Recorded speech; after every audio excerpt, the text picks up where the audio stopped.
Bienvenidos a El Debate. Hoy vamos a poner sobre la mesa un dilema estructural que afecta a millones de familias y que, francamente, a más de uno le quita el sueño. A la hora de liquidar deudas personales, ¿qué debería primar? Esa es la gran pregunta. Exacto. ¿Deberíamos priorizar la optimización matemática absoluta o tiene más peso la psicología del comportamiento humano? Lo que proponemos hoy es un intercambio de perspectivas riguroso y un análisis exhaustivo de los distintos enfoques sobre el material que tenemos entre manos. Básicamente, hablamos de una recopilación muy completa de investigaciones recientes sobre finanzas personales, sociología económica y comportamiento del consumidor. Un material interesantísimo, por cierto. Sin duda. Y para dejar las cosas claras desde el principio, mi postura en este análisis se fundamenta estrictamente en la lógica financiera y la evidencia empírica. Afirmo que el método de la avalancha, es decir, atacar primero las deudas con las tasas de interés más altas, es la única estrategia verdaderamente racional para evitar una pérdida masiva de capital. Y yo lo abordo desde un ángulo bastante diferente, la verdad, enfocado en las limitaciones de la naturaleza humana y sobre todo en la viabilidad práctica de cualquier plan a largo plazo. Sostengo que el método de la bola de nieve es netamente superior. Este método, que consiste en priorizar los saldos más pequeños ignorando las tasas de interés, funciona porque se alinea con una necesidad psicológica ineludible, que es la de obtener recompensas tempranas para mantener el compromiso. Bueno, para establecer los cimientos de este análisis, creo que es imprescindible que articulemos primero la estructura de lo que significa la optimización financiera pura. Fíjate, el método avalancha no es una simple teoría abstracta de manual de economía, es una certeza matemática innegable. Ya. Consiste en ordenar todas tus obligaciones financieras de mayor a menor tasa de interés, independientemente del saldo total que tenga cada deuda. La premisa básica aquí es detener la hemorragia de capital. Tomemos el ejemplo directo que nos proporciona el material. Supongamos que un individuo tiene una tarjeta de crédito, una Visa, con un saldo de $2.000 y una tasa de interés del 24%. Una locura de interés. Totalmente. Y al mismo tiempo tiene otras deudas de menor cuantía y con intereses mucho más bajos. Desde una perspectiva matemática estricta, esa tarjeta al 24% es un agente destructor de riqueza. Es una máquina de quemar dinero que opera mes a mes de forma silenciosa pero letal, gracias al interés compuesto. Las simulaciones realizadas a través de calculadoras financieras fidedignas, como las que publicaba Great en el estudio, demuestran de manera inequívoca que priorizar esta deuda de alto interés puede ahorrarle al consumidor entre un 10 y un 30% en el pago total de intereses. Y ese porcentaje, si lo traducimos a términos absolutos, representa miles de dólares. Miles de dólares que podrían destinarse al ahorro, a la inversión o a la economía real. Ignorar esta realidad matemática en favor de buscar un mero confort emocional es francamente un lujo que el consumidor contemporáneo, asediado por la inflación, no se puede permitir. La eficiencia del capital tiene que prevalecer sobre la gratificación instantánea. A ver, es un argumento convincente sobre el papel. Matemáticamente es intachable, no te lo voy a negar. ¿Pero has considerado la imperfección inherente a la naturaleza humana cuando nos enfrentamos a planes a largo plazo? Mi contraargumento se centra precisamente en la ciencia del comportamiento. ¿Te escucho? El método de la bola de nieve, donde ordenamos las deudas estrictamente de menor a mayor saldo e ignoramos deliberadamente esas tasas de interés tan altas que mencionas, no es un capricho irracional de alguien que no sabe sumar. O sea, es una estrategia pura de supervivencia psicológica. Siguiendo con los ejemplos prácticos del material, esto implicaría que el consumidor empiece atacando el saldo de una tarjeta de unos grandes almacenes de, digamos, $500 al 12% de interés, antes de enfrentarse a esa famosa Visa de $2.000 al 24%. Lo cual matemáticamente es un error. Matemáticamente sí, pero la justificación de esto no es meramente anecdótica, ni una simple corazonada. El material hace referencia a un estudio interesantísimo publicado en el Journal of Consumer Research, liderado por los investigadores Galley y McShane, y su hallazgo empírico viene a desafiar frontalmente esa pureza matemática que tú defiendes. Descubrieron, observando el comportamiento real de miles de personas, que quienes eliminan cuentas completas desde el principio, incluso si son deudas muy pequeñas y con poco interés, tienen una probabilidad significativamente mayor de salir completamente de deudas. Vale. Por la sensación de avance. Exacto. El cerebro humano opera mediante sistemas de recompensa, necesita dopamina. Si una persona pasa 6, 8 o 10 meses pagando una deuda enorme sin ver que ese saldo llegue a cero o que la cuenta desaparezca de su lista, la fatiga de decisión se instala. La desmoralización aparece de forma inevitable. Esta falta de retroalimentación positiva tangible lleva al individuo al abandono total de su plan financiero. Y estaremos de acuerdo en que un plan que es perfecto en una hoja de cálculo pero que no se ejecuta hasta el final porque el individuo se rinde, tiene un valor funcional de exactamente cero. Veo por qué piensas eso y entiendo perfectamente el atractivo de esa victoria a corto plazo. Pero déjame darte una perspectiva diferente sobre el verdadero coste que tiene esa supuesta victoria psicológica.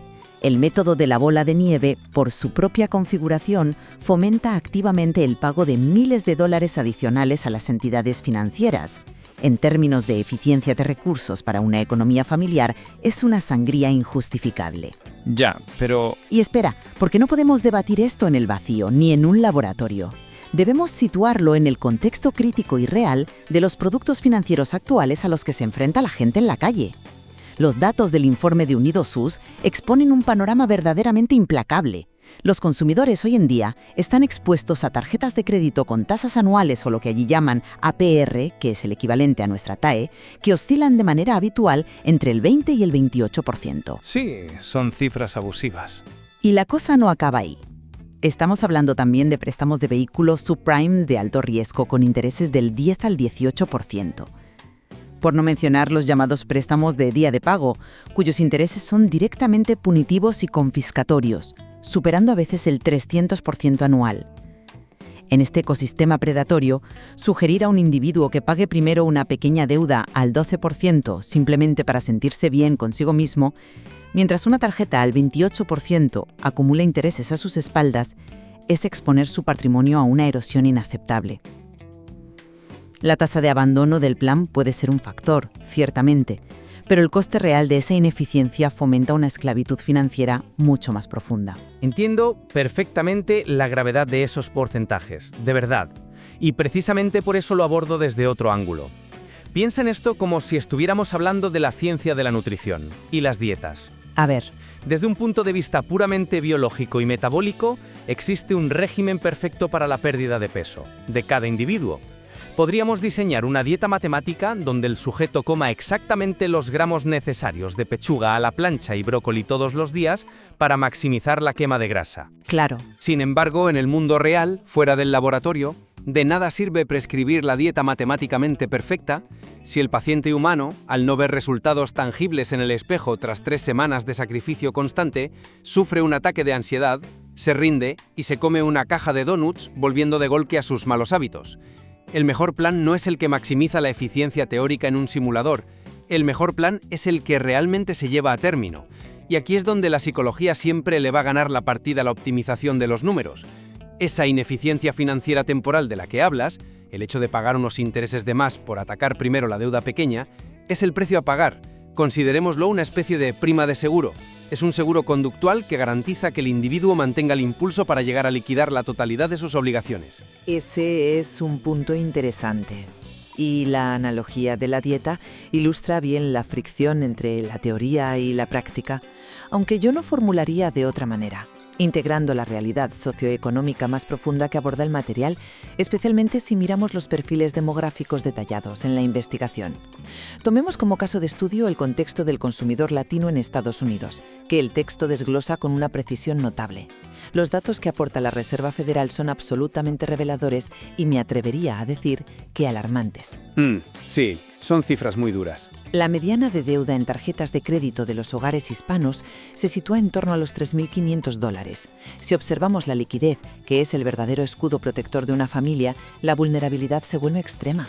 Solo el 23% de estos hogares cuenta con un fondo de emergencia suficiente para cubrir 3 meses de gastos básicos. Frente al 40 y pico de otros grupos.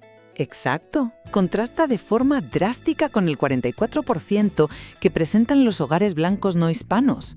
Cuando un estrato demográfico opera con márgenes de seguridad tan increíblemente estrechos, donde el más mínimo contratiempo, una factura médica inesperada o una avería en el coche, puede provocar el colapso absoluto de la economía familiar, la optimización matemática deja de ser una opción intelectual, se convierte en una necesidad vital. Precisamente por esta vulnerabilidad extrema, considero un imperativo moral y lógico no desperdiciar ni un solo céntimo de capital en intereses innecesarios a los bancos. El margen de error para estas familias es casi inexistente. Por lo tanto, la ejecución de su salida de la deuda debe ser matemáticamente impecable. Lo siento, pero simplemente no compro esa línea de razonamiento, porque creo que hace una lectura incompleta de los mismos datos. ¿En qué sentido? Déjame explicarte por qué. Esa interpretación omite el componente cultural y sobre todo la ansiedad paralizante que es inherente a esa misma vulnerabilidad económica que describes. El hecho de que falten ahorros no solo significa un riesgo matemático, genera un entorno de estrés financiero crónico en el día a día.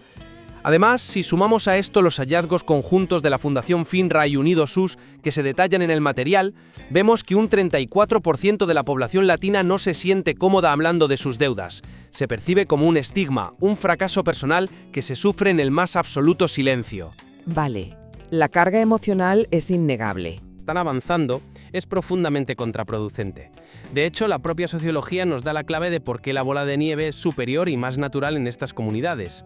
El material cita una investigación de la Universidad de California en Los Ángeles, la UCLA, que documenta de forma brillante el fenómeno de las tandas ocundinas. Los sistemas informales de ahorro. Eso es. Para situar a nuestra audiencia, estamos hablando de sistemas informales de crédito grupal muy arraigados culturalmente.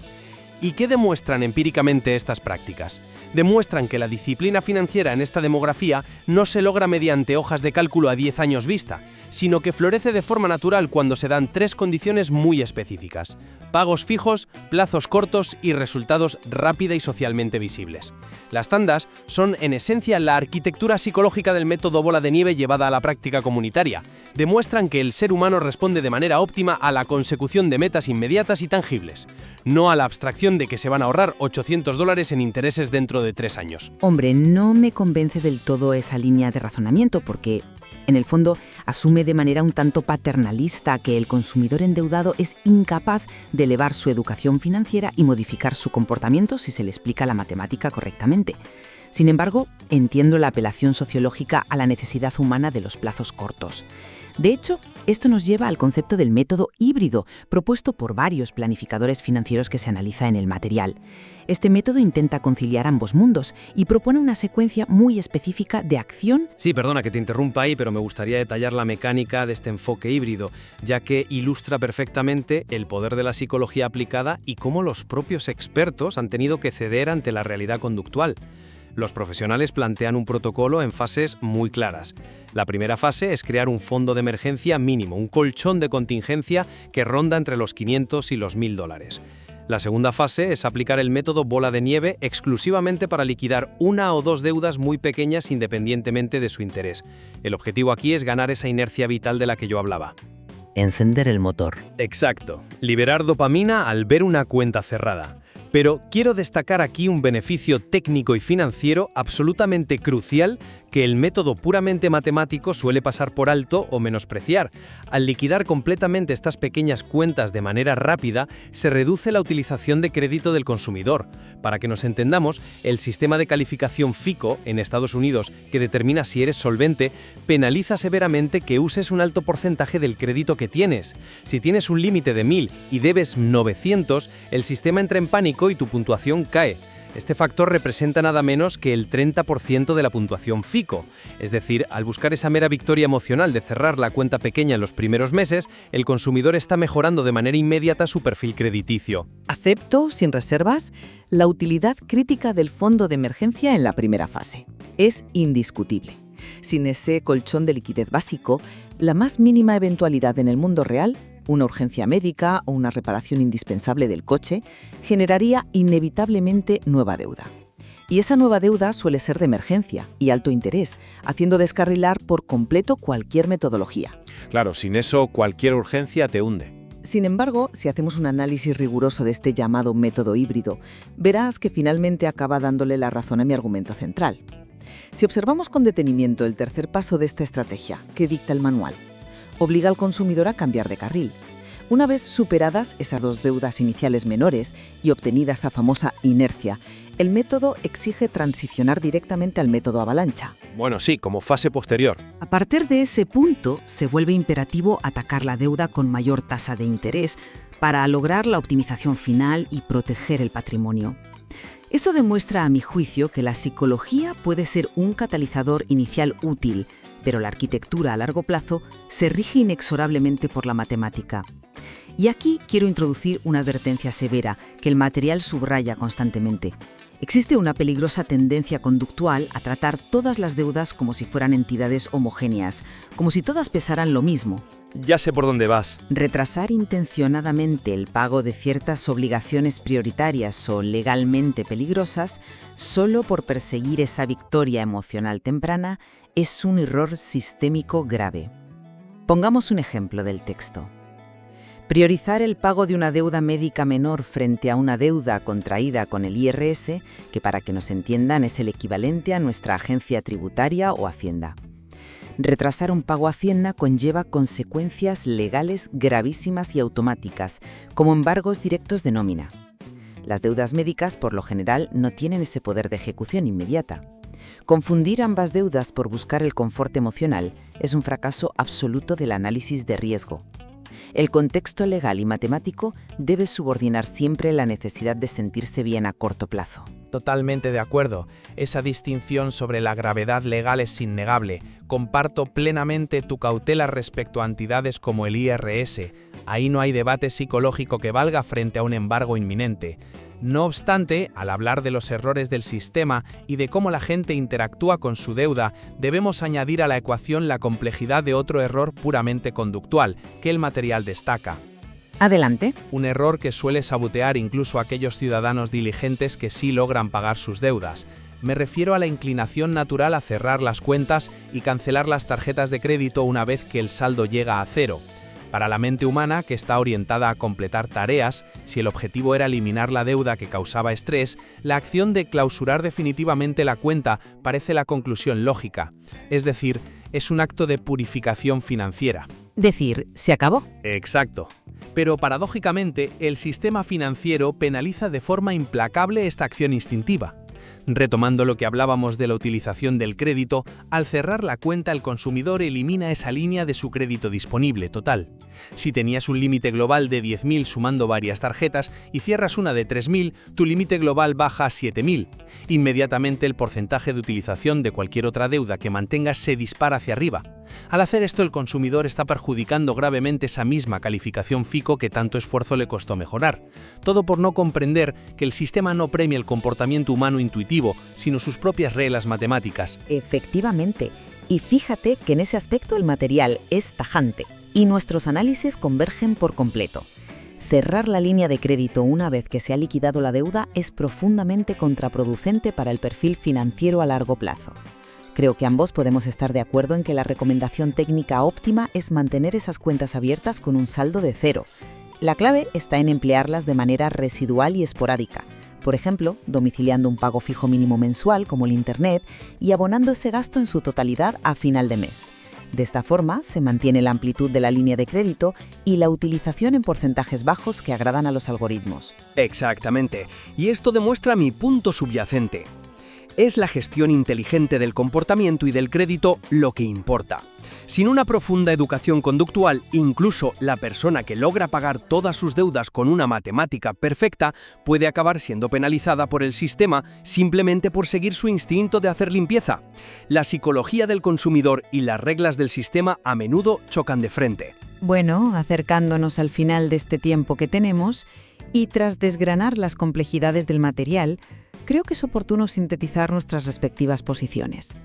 Por mi parte, reafirmo mi tesis inicial. Si bien reconozco que la psicología y las pequeñas victorias juegan un papel en la fase de iniciación, la estructura matemática de la deuda debe dictar en última instancia la estrategia principal. especialmente cuando nos enfrentamos a las tasas de interés de carácter predatorio que dominan el mercado actual o a deudas con implicaciones legales severas. Proteger el patrimonio de una familia requiere un sometimiento riguroso a la optimización de los números. No podemos permitirnos el lujo de ignorar las matemáticas. Y como conclusión a mi perspectiva, tras evaluar las evidencias sociológicas, sostengo firmemente que el contexto humano y emocional es el verdadero motor del éxito financiero en la dura realidad cotidiana. Somos humanos, no hojas de cálculo. Sin ese andamiaje psicológico fundamental que proporcionan las victorias tempranas del método bola de nieve, los modelos matemáticos más perfectos corren el riesgo constante de derrumbarse ante la primera manifestación de fatiga o frustración por parte del individuo. La perfección teórica no sirve si conduce al abandono práctico. A pesar de esta divergencia tan clara en nuestro enfoque principal, es evidente que hemos hallado puntos de convergencia críticos.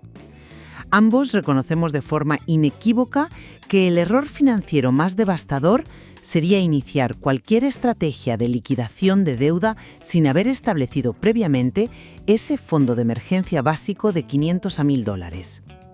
Asimismo, coincidimos plenamente en que la falta de conocimiento sobre el funcionamiento técnico del crédito, como el error de cerrar las cuentas recién pagadas, tiene el tremendo potencial de deshacer en cuestión de minutos años de progreso. Sin duda alguna. Llegados a este punto, queda invitar a quienes siguen este análisis a una reflexión profunda sobre cómo su propio contexto socioeconómico y su nivel personal de tolerancia a la frustración deben ser los factores reales que dicten el camino a seguir. Como ha demostrado el material, hay un terreno vastísimo por explorar en esta compleja intersección entre las matemáticas financieras y el comportamiento antropológico. Las finanzas son, ante todo, una ciencia humana. Ha sido un intercambio de ideas sumamente enriquecedor que subraya que en la compleja arquitectura de las finanzas personales no existen absolutos simples ni atajos mágicos. Gracias por acompañarnos en este profundo análisis constructivo. Hasta la próxima oportunidad en que nos reunamos para seguir desgranando la complejidad de nuestro tiempo. Ha sido un verdadero placer. Hasta la próxima.